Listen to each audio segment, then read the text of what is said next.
Ang apoy ng banal na Espiritu Santo ay bumaba sa itaas na silid ni Marcos. Siya ay bumaba sa bawat tao at binigyan sila ng kapangyarihan. Saan man bumaba ang banal na Espiritu Santo, ang kaharian ng Diyos ay dumating.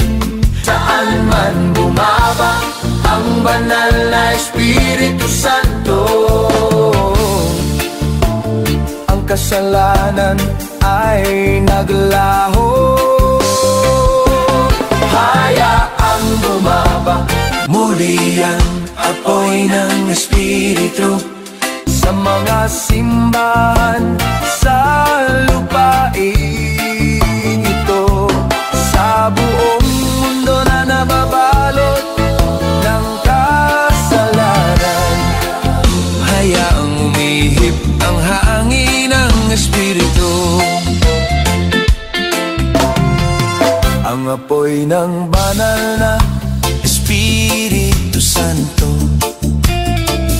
ay bumaba sa itaas na silid ni Marcos. Siya ay bumaba sa bawat tao at binigyan sila ng kapangyarihan.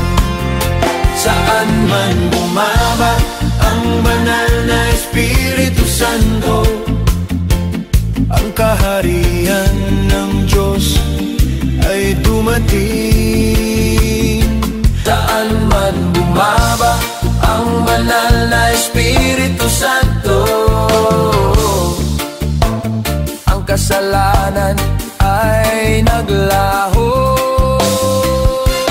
Hayaang bumaba muli ang apoy ng Espiritu sa mga simbahan sa lupain ito, sa buong mundo na nababalot ng kasalanan. Hayaang umihip ang hangin ng Espiritu, hayaang bumaba muli ang apoy ng Espiritu sa mga simbahan sa lupain.